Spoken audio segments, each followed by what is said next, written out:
বুঝতে পারবো না। তাহলে কি করে শুনবে? হ্যাঁ, তাই আমি চোখ বুজে আরাম করে শুয়ে মহারাজ। তাহলে শুয়ে পড়ো।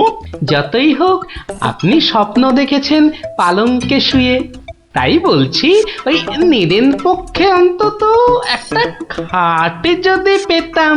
যত সব। এই কে আছো, একটা খাট নিয়ে এসো। হ্যাঁ,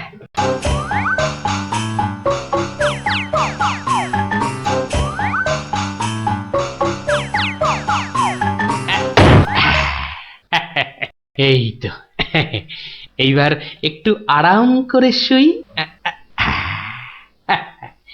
এইবার বলুন মহারাজ। আমি আর তুমি একটা সরু পথ দিয়ে হাঁটছি। মহারাজ এক মিনিট, এক মিনিট। কতটা সরু মহারাজ? ওই মন্ত্রী মশাইয়ের শরীরের মতো নাকি? উপা, কথা বলো না, শব্দের ঘোরটা কেটে যাবে। ঠিক আছে, বলুন। পথে দুধারে দুই দিকে।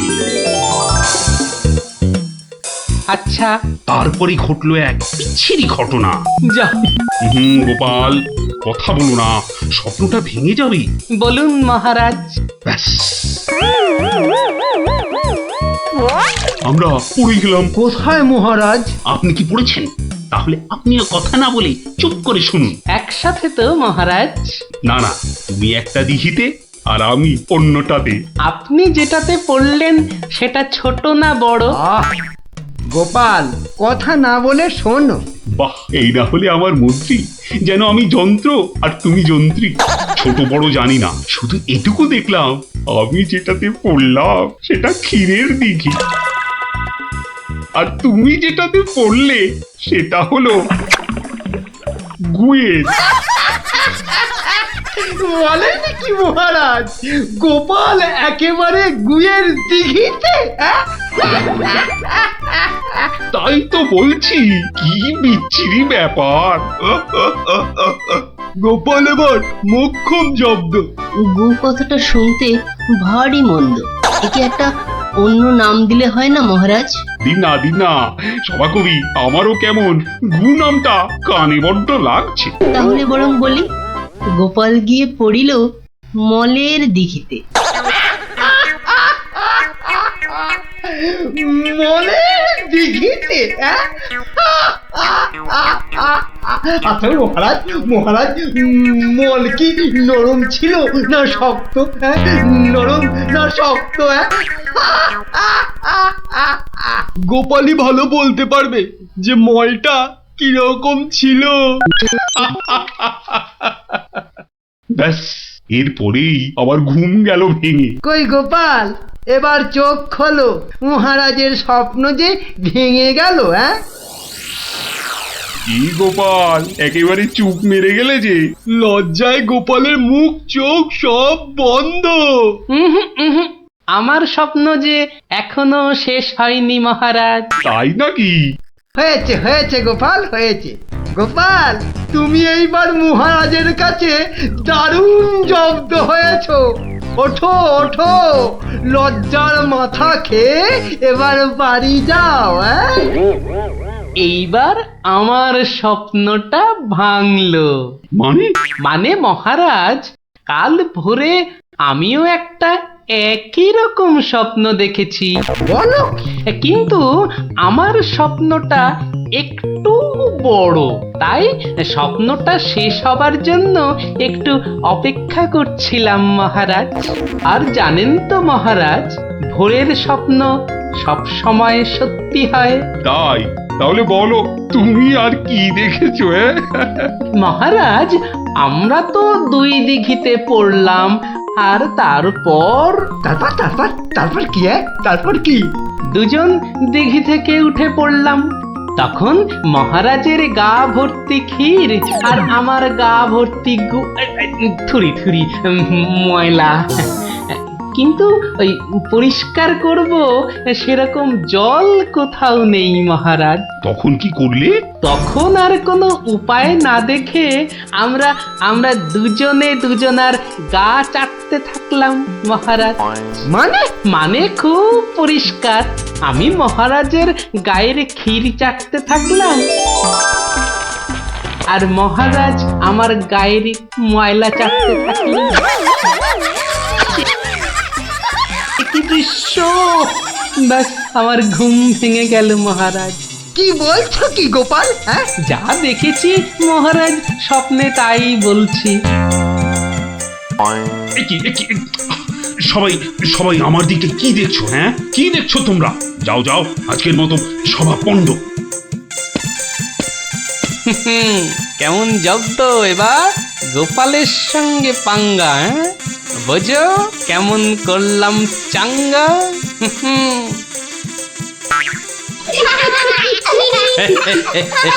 এই জন্য বলি, করতে গেলে ফাইট হতে হবে টাইট, বুঝলি? সত্যি গোপাল দাদু, তোমার জবাব নেই।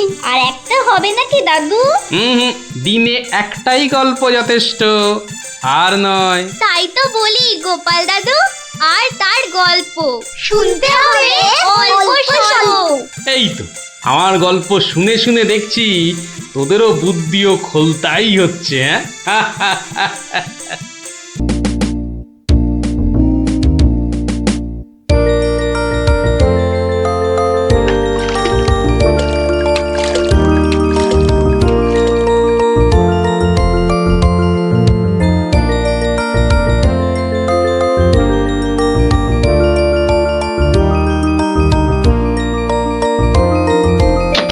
ওই তো আরে বাবা, পঞ্চপ্রদীপ জ্বলে গেছে দেখছি। পঞ্চপ্রদীপ। পঞ্চপ্রদীপ বলতে? আরে বাবা, 5 প্রদীপের তোরাই তো 5 সলতে রে। হ্যাঁ, কি ব্যাপার রে গুলটে, দুপুরের খেটনটা তো জম্পেশ হয়েছে দেখছি। তা কি দিয়ে ভাত খেলি? আজ ইলিশ মাছ হয়েছিল দাদু। ইলিশ? বলিস কি রে? গোপাল দাদু, ইলিশ মাছের একটা গল্প বলো না। হ্যাঁ দাদু, একটা ইলিশ মাছের গল্প শোনাও। ঠিক আছে ঠিক আছে, আজ বরং ওই ইলিশেরই একটা ঘটনা শোনাই তোদের, বুঝলি? শোন তবে। একদিন মহারাজ কৃষ্ণচন্দ্রের মহামন্ত্রী বাজার থেকে এক জোড়া ইলিশ কিনে ফিরছেন, বুঝলি? এমন সময় নাম হই মন্ত্রী মশাই। নমস্কার নমস্কার। একেরে জোড়া হিলসা কি না ফিরতেছেন দেখি। কদিন থেকে গিন্নি ইলিশ খাবো করে মাথা খারাপ করে দিচ্ছে। অগত্যা নিলাম দুটো কিনে। তা কত দাম নিল হিলসা গুলান? 300 টাকা কিলো। 300? কেন, খুব বেশি নিল নাকি? বেশি মানে? আপনারে একদম ঠকাই দেছে বেটা। বলো কি হে, ঠকিয়ে দিয়েছে? আল বাত ঠকাই দেছে।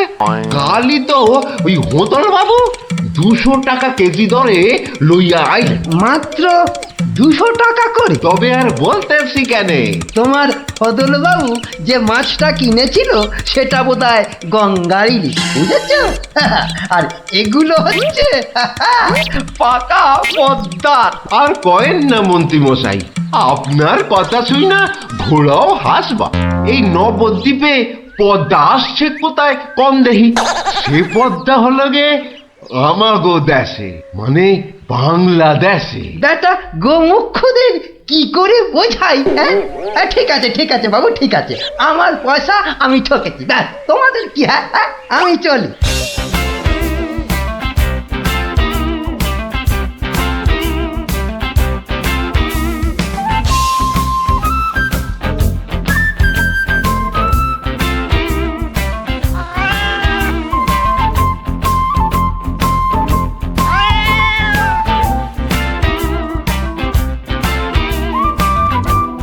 আরে আরে মন্ত্রী মশাই যে ইলিশ কিনলেন বুঝি? না কিনলে বিনি পয়সায় দেবেটাকে শুনি।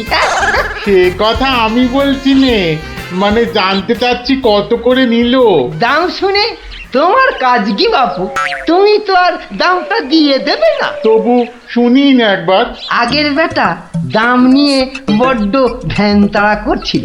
একে বরং একটু চমকে দিই। মাত্র 150 টাকা কিলো। 150?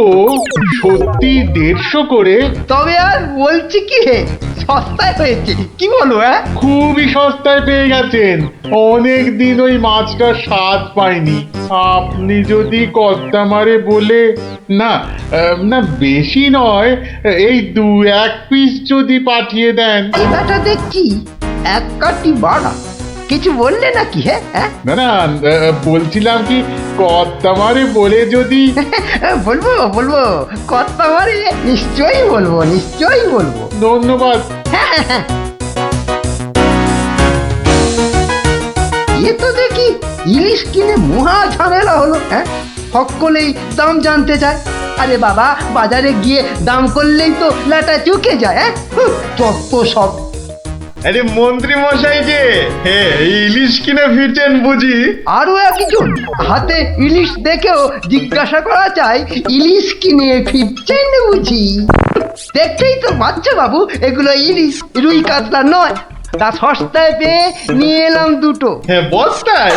বলেন কি, বস্তায় করে ইলিশ মাছ বিকোচ্ছে নাকি? কোথায়? এ তো দেখি বদ্ধ কালা। বস্তা নয়, বস্তা নয়, সস্তা সস্তা, মানে কম দাম, বুঝেছো? ও, সস্তায় পেয়ে গেলেন? তা বলবেন তো। তা এমন চেঁচাচ্ছেন কেন? আমি কি কালা নাকি? যাকে যাকে ওসব কথা। সস্তা বলতে কত সস্তা মন্ত্রী মশাই? মানে ঠিক কত করে নিল? একদম জলের দরে। ফলের দরে ইলিশ মাছ? সস্তাই বটে, সস্তা, ঠিক বলেছেন। তা কবে হচ্ছে ইলিশের ভোজ? আমার শ্রাদ্ধে। আজ রাতে? বলেন কি? তা বেশ, আমি আজ রাতেই না হয় একবার হাজির হয়ে যাবো। কিছু বললে? পিছু পিছু চলতে পারলে তো ভালোই হতো। তবে তবে একটা জরুরি কাজ আছে কিনা? এ তো দেখছি মহা ফ্যাসাদ। পেশাদ? আগে আপনাদের পেশাদ পাওয়া তো ভাগ্যের ব্যাপার। এখন তবে যাই মন্ত্রী মশাই, কি বলেন? যাই তবে।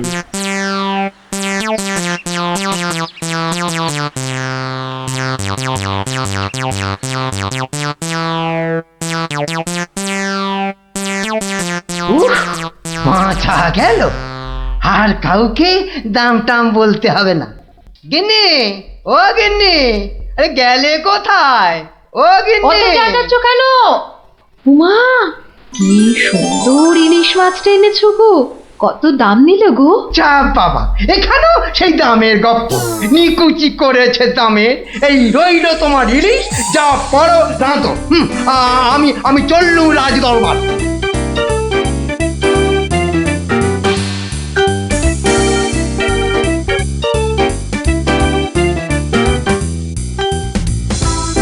কি ব্যাপার মন্ত্রী, আজ এত দেরি হলো যে?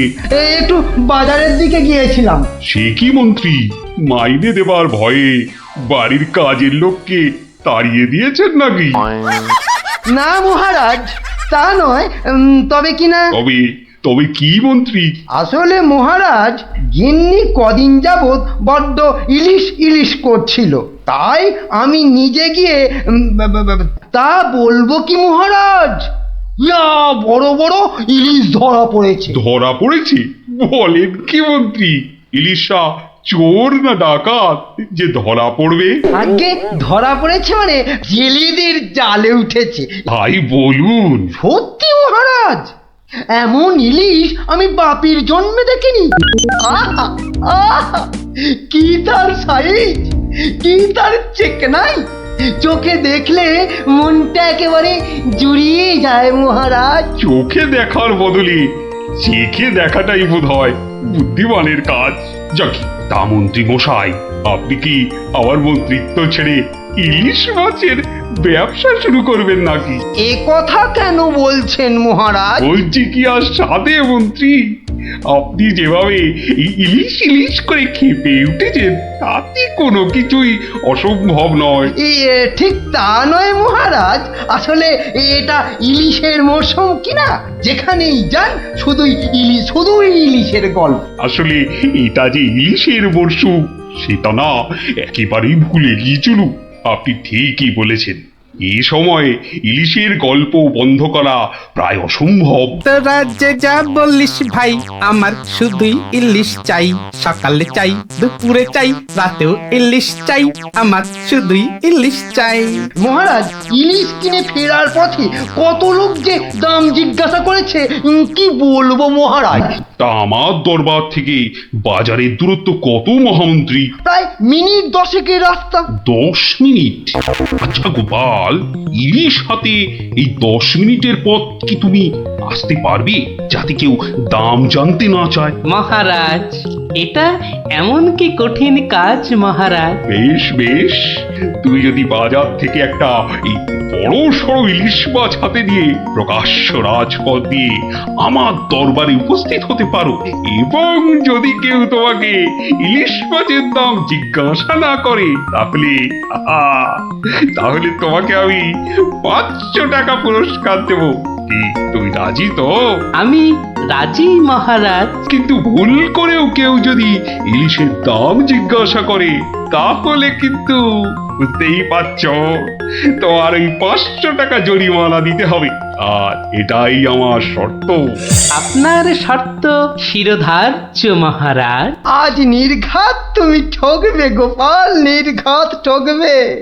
পুরস্কার পাওয়া তো দূরের কথা, তুমি বরং জরিমানার 500 টাকা ট্যাঁকে গুজে মাছ কিনতে যাও। সে দেখা যাবে মন্ত্রী মশাই। তাহলে আমাকে মাছের দামটা দিন মহারাজ। ধন্যবাদ। এবার আমাকে তবে আসতে আজ্ঞা দিন মহারাজ। ঠিক আছে গোপাল, তাহলে শুভস্য শীঘ্রম। তুমি এখনই রওনা হয়ে যাও। আজ্ঞে মহারাজ, এই গেলুম আর এই এলুম। তোরা যে যা বলিস ভাই, আমার শুধুই ইলিশ চাই। সকালে চাই, দুপুরে চাই, রাতেও ইলিশ চাই। আমার শুধুই ইলিশ চাই। মন্ত্রী, বলতে আজ্ঞা হোক মহারাজ। আপনি আপনার বিশ্বস্ত কোনো লোককে পাঠান, যে গোপালকে অনুসরণ করবে আর রাজপথে যা যা ঘটেছে তার বর্ণনা দেবে। কিন্তু সাবধান, গোপাল যেন ঘুণাক্ষরেও কিছু টের না পায়। আপনি নিশ্চিন্তে থাকুন মহারাজ, আমি আমার সবচেয়ে বিশ্বস্ত অনুচরকে পাঠাচ্ছি। ফিরে এসে ও সবিস্তারে আপনাকে সব জানাবে। বেটা ভাঁড়ের সব জারি জুরি আজই খতম হবে। ঠিক আছে, আমি তাহলে এখন একটু বিশ্রামে যাচ্ছি, আপনারাও আসুন।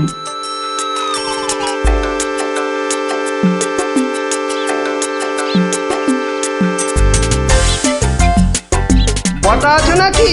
ভেতরে আসতে আজ্ঞা হোক হুজুর। তার দরকার নেই, তোমাকে একটা গুরুত্বপূর্ণ কাজের দায়িত্ব দিতে এসেছি বটা। কাজটা করা চাই কিন্তু। নিশ্চয়ই নিশ্চয়ই, কি করতে হবে শুধু বলুন। শোনো, মহারাজ গোপালকে ইলিশ মাছ কিনতে পাঠিয়েছে। তুমি এক্ষুনি বাজারে চলে যাও। গোপাল মাছ নিয়ে ফেরার সময় যেভাবেই হোক মাছের দামটা জেনে নিতে হবে, বুঝেছো? কিন্তু সাবধান, আমি যে তোমাকে পাঠিয়েছি সে কথা ঘুণাক্ষরেও যেন কেউ জানতে না পারে। আপনি নিশ্চিন্তে থাকুন মন্ত্রী মশাই। ঠিক আছে ঠিক আছে, তুমি রওনা দাও, রাজসভায় দেখা হবে, কেমন? হ্যাঁ,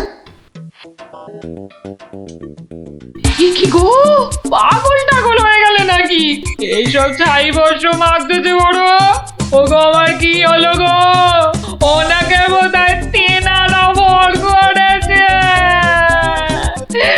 ও গো, কি হলো গো? রাম রাম রাম রাম রাম রাম রাম রাম রাম রাম রাম রাম রাম রাম রাম রাম রাম। ও গো, তুমি মরা কান্না থামাবে গিন্নি? থামবো কি গো?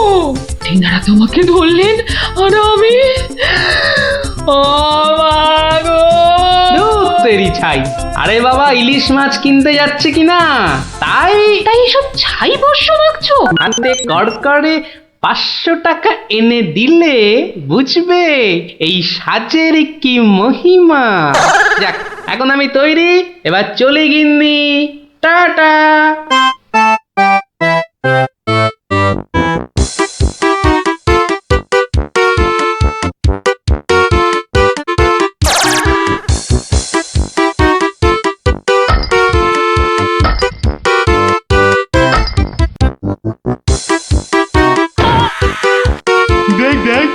লোকটা দিগম্বর। পাগলটাকে তো আগে কখনো দেখিনি। কিন্তু আমার যেন কেমন চেনা চেনা লাগছে। তা তো লাগবেই, কাঁচি থেকে ফিরলি কি না? আহা আহা, ইলিশ মাছ দেখছি, তা কত? ধরেছি জাহাপনা, আসল অপরাধীকে পাকড়াও করেছি। এই চুপ করে দাঁড়িয়ে থাক, আমি নিজে তোর শাস্তি দেব। কি ব্যাটা সত্যি সত্যি পাগল হয়ে গেল নাকি? বলা যায় না, ইটটা যদি সত্যি সত্যি ছুঁড়ে দেয়। কাজ নেই আর দাম জানায়।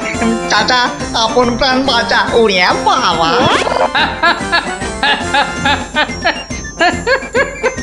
বেটা, ঘুঘু দেখেছো? ঘুঘুর ফাঁদ দেখনি? এই নির্ঘাত মন্ত্রী মশাইয়ের কাজ। না হলে আগ বাড়িয়ে কেন বলতে যাবে?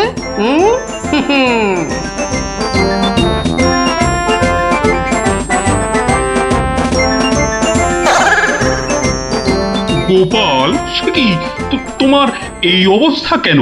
আগে এটার জন্য হুজুর। তার মানে? আপনার কথা মতো ইলিশ এনেছি মহারাজ, কিন্তু বিশ্বাস করুন, মাছের দাম নিয়ে কেউ কোনো প্রশ্নই করেনি মহারাজ। বটি মন্ত্রী, আপনার অনুচরদের ডাকুন। আমি হাজির মহারাজ। তুমি দেখেছো গোপালকে ইলিশের দাম নিয়ে কেউ কিচ্ছু বলেনি? হ্যাঁ মহারাজ, দেখেছি। কিন্তু কিন্তু কি? মানে গোপাল ভাঁড় পাগল হয়ে গেছে। কি? আজ্ঞে মহারাজ, পাগল না সাজলে মন্ত্রী মশাই আজ যে জিতে যেতেন। তার মানে?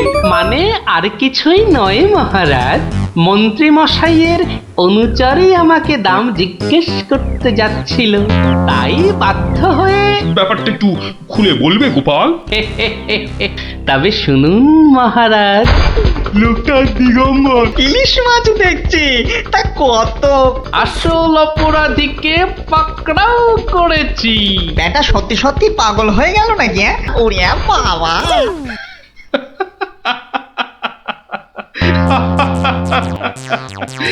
কি মন্ত্রী মশাই, গোপালের সঙ্গে আর লাগবে? হ্যাঁ, আমায় ক্ষমা করে দিন মহারাজ, আমি দুঃখিত। না না, শুধু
দিদি, এই দিদি, গোপাল দাদু, চল তাড়াতাড়ি।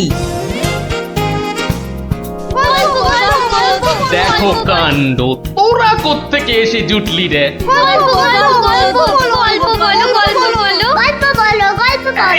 এই দেখো দেখো, আস্তে আস্তে আস্তে। আরে ধুতি খুলে যাবে রে, ধুতি খুলে যাবে। দাঁড়া দাঁড়া, ওরে রে, আমি এখন রাজসভায় যাচ্ছি, পরে এসে তোদের গল্প বলবো। এই দেখো, গল্প না বললে আমরা তোমাকে রাজসভায় যেতেই দেব না। ঠিক ঠিক, গল্প বলো, গল্প বলো। আচ্ছা আচ্ছা আচ্ছা, বেশ, চল ওই গাছতলাটায় গিয়ে বসি। হ্যাঁ, আয় আয় আয়। নাও, এবার শুরু করো। শোন তো, তোরা তো ওই মুর্শিদাবাদের নবাবের কথা শুনেছিস? হ্যাঁ, এক ভীষণ খামখেয়ালি লোক, বুঝলি। হঠাৎ হঠাৎ তার মাথায় অদ্ভুত সব খেয়াল চাপে। আর তার জন্য মাথা খারাপ হয়ে যায় আমাদের মহারাজ ওই কৃষ্ণচন্দ্রের। তো সেবার হলো কি,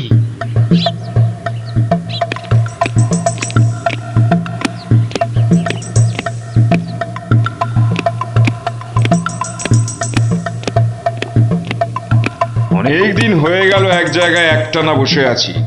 এবার কিছুদিনের জন্য একটু হাওয়া পরিবর্তন করতে হবে। হুজির, জি আগে হুজুর, আমাকে কিছু বলবেন? মুর্শিদাবাদে অনেক দিন হলো পড়ে আছি, এবার আমি বেড়াতে বেরোবো, তার সাথে একটু শিকার করলে মন্দ হয় না। তুমি আমার যাওয়ার আয়োজন করো। আপনি কোথায় যাবার জন্য ইচ্ছা প্রকাশ করেন জাহাপানা? কাছাকাছি এমন কোথাও যেখানকার পরিবেশ চোস্ত হবে আর শিকারেরও বন্দোবস্ত করা যেতে পারে, এমন কোন জায়গা হদিশ আছে তোমার কাছে? এমন একটা জায়গা আছে বটে, আর সেটা আপনার পরিচিত জায়গা। আমার পরিচিত জায়গা? কোন সে জায়গা? কেন হুজুর, আপনি মহারাজ কৃষ্ণচন্দ্রের কথা ভুলে গেলেন? কৃষ্ণচন্দ্র? হ্যাঁ হ্যাঁ, তিনি তো আপনাকে বারবারই সেখানে যেতে বলেছেন। ওখানকার পরিবেশও অত্যন্ত ভালো, আর কাছে পিঠে বন জঙ্গলও আছে। আপনার মনোবাসনা সেখানে সহজেই পূরণ হবে হুজুর। ঠিক বলেছো হুজি, ঠিক বলেছো। তুমি এখনই কৃষ্ণচন্দ্রকে সংবাদ পাঠিয়ে দাও যে আমি ওর রাজ্যে কিছুদিনের মধ্যেই ছাউনি ফেলবো। তিনি যেন আমাকে অভ্যর্থনা করার জন্য প্রস্তুত থাকেন। যাও।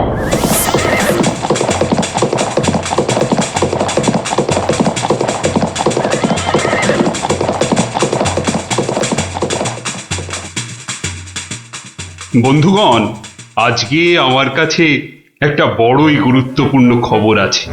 আর কয়েকদিনের মধ্যেই মুর্শিদাবাদের নবাব বায়ু পরিবর্তন করতে আমাদের রাজ্যে আসছেন। নবাব? মুর্শিদাবাদের নবাব? প্রচন্ড খেয়ালি মানুষ, কখন যে হঠাৎ করে কি চেয়ে বসবেন কিছুরই ঠিক নেই। আমাদের খুব সাবধানে ওনার যত্ন করতে হবে কিন্তু। হ্যাঁ, তাছাড়া উনি রাজসভায় আসবেন না, রাজধানীর উত্তর দিকে যে বিশাল অরণ্য আছে তার পাশে ছাউনি ফেলবেন, আর শিকারও করবেন। নবাবের আরাম বিরামের যাতে কোনো ত্রুটি না হয় সেজন্য আমরা সবাই সজাগ থাকব। আমি নিজে সব ব্যবস্থার তদারকি করব। আমোদ প্রমোদ, ভালো ভালো খাবার, সব কিছুর ব্যবস্থা রাখতে হবে। মহারাজ, খাবারের কথাই যখন উঠলো তখন একটা কথা জিজ্ঞাসা না করে পারছি না। ওহ, আবার কি কথা? বলে ফেলো, বলে ফেলো। মহারাজ, নবাব সাধারণত গোমাংসই খুবই পছন্দ করেন, কিন্তু এটা তো হিন্দু রাজ্য, এখানে গোমাংস তো পাওয়াও যাবে না। কিন্তু নবাব যদি জেদ ধরেন। খুবই গুরুত্বপূর্ণ প্রশ্ন করেছো মন্ত্রী। সেক্ষেত্রে আমাদের নবাবকে উত্তম রূপে খাসি আর মোরগের মাংস খাইয়ে মন ভরাতে হবে। এছাড়া আর উপায় কি? হ্যাঁ, আর তাতেও উপায় না হলে হাতের কাছেই তো আছে আমাদের কৃষ্ণনগরের বিখ্যাত সরপুরিয়া রাজভোগ।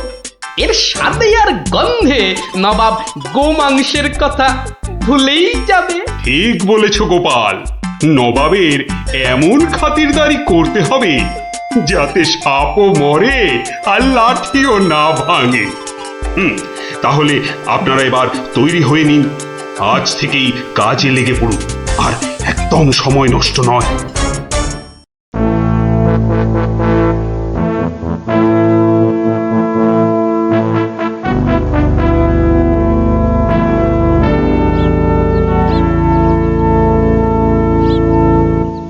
বাহ, বহুত খুব,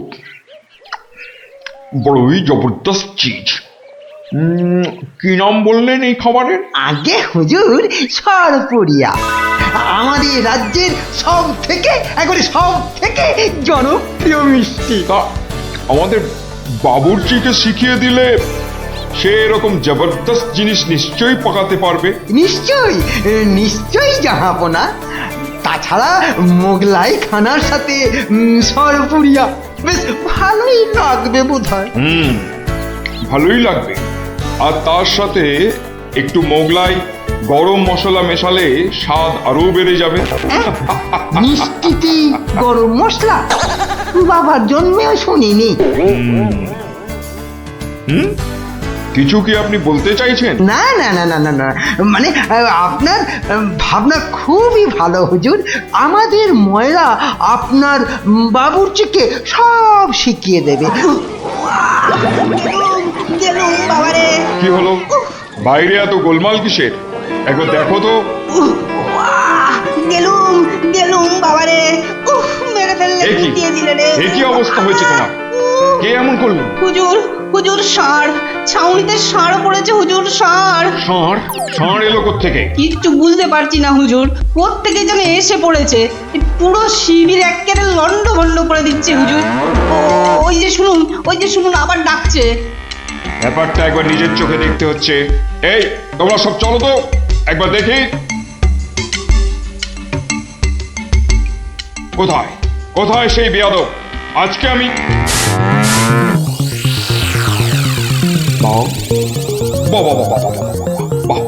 বহুত খুব, কি চমৎকার ষাঁড়, কি নধর দেহ, যেন তেল চুইয়ে পড়ছে। একেবারে জবরদস্ত গোস্ত। হুজুর আমরা সবাই মিলে এখনই ওটাকে তাড়িয়ে দিচ্ছি। এই না না না, দাঁড়িও না, ইসকো পাকড়ো। পাকড়ো মানে? কি সুন্দর শরীর, চমৎকার মাংস হবে। বেটাকে ভালো করে ধর, আর শুনে রাখ, কাল এই ষাঁড়টাকেই জবাই করে আমার খানা পাকানো হবে। এই মাটি করেছে, এই যে মহারাজ কৃষ্ণচন্দ্রের পিতৃশ্রাদ্ধের বিশদ স্বর্গসার এবার নবাবের কবলে পড়েছে। ওর আর রক্ষে নেই। যাই তাড়াতাড়ি রাজসভায় যেতে হবে। খবরটা শুনলে মহারাজ নির্ঘাত মূর্ছা যাবেন।